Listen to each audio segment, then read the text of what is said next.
আমরা এর আগের ভিডিওতে ম্যাট্রিক্স এ এবং ম্যাট্রিক্স বি কে ক্যালকুলেটরে ইনপুট দেওয়া শিখেছি। এবার আমরা দেখব কিভাবে ম্যাট্রিক্সের যোগ বিয়োগ গুণ এগুলোকে পারফর্ম করতে হয়।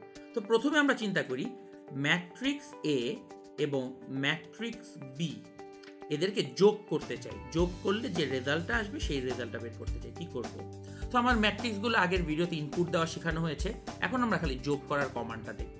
তো প্রথমে শিফট দিয়ে এই ম্যাট্রিক্স বাটনটা চাপবে। বেসিক্যালি ম্যাট্রিক্সের সব কাজই 4 নম্বর বাটনটার মধ্যে লুকিয়ে আছে ম্যাট্রিক্স মোডে। আসার পরে ম্যাট্রিক্স এ এই জিনিসটাকে কল করে ডেকে আনার জন্য এই ম্যাট অপশনটাতে যেতে হবে। তাইলে এখানে 3 চাপবো। তারপর আমি ম্যাট্রিক্স এ সিলেক্ট করার জন্য 1 এ নিচে 1 লেখা, তাই আমি লিখবো 1। ম্যাট্রিক্স এ নিচে ম্যাট এ চলে আসলো। এরপরে আমি নর্মালি যোগ চিহ্ন দিব। তারপর শিফট দিয়ে আবার ম্যাট্রিক্স বাটনটায় যাবো। ম্যাট্রিক্সটা বাটনে যাওয়ার পর আবার 3 দিব।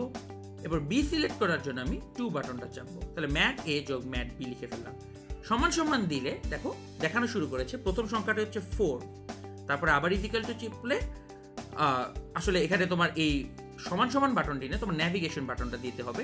এই ডান দিকের বাটনটা চাপলে তোমার আবার আসতেছে 4, তারপরে আসতেছে আবার 4, তারপরে আসতেছে 12, তারপরে আসবে 0, তারপরে আসবে 5, তারপরে আসবে 6। তো এইভাবে তুমি এক একটা বাটন চেপে তুমি অ্যান্সারটা খুব সহজেই বের করে নিয়ে আসতে পারো। তো ম্যাট এ এবং ম্যাট বি এই দুটোকে যদি যোগ করা হয় তার অ্যান্সার চলে আসে মোটামুটি এইরকম। সো এটা গেল যোগ করা। তো একইভাবে তুমি যদি জাস্ট ম্যাট এ মাইনাস ম্যাট বি লিখে দাও তাহলে তাদের বিয়োগ করা যাবে। এখন আমরা একটু গুণ করাটা দেখবো।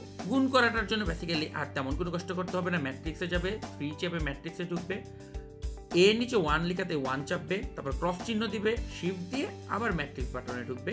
ম্যাট্রিক্স সিলেক্ট করার জন্য 3 বাটনটি চাপো, বি সিলেক্ট করার জন্য 2 বাটনটি চাপো। এখানে সবকিছু লিখাই থাকে। তারপরে দিলে সে সুন্দর মতো তোমাকে অ্যান্সারটি দেখিয়ে দিবে। তাহলে প্রথমটা আসে 14, তো বেসিক্যালি এরপরটা 11, 16।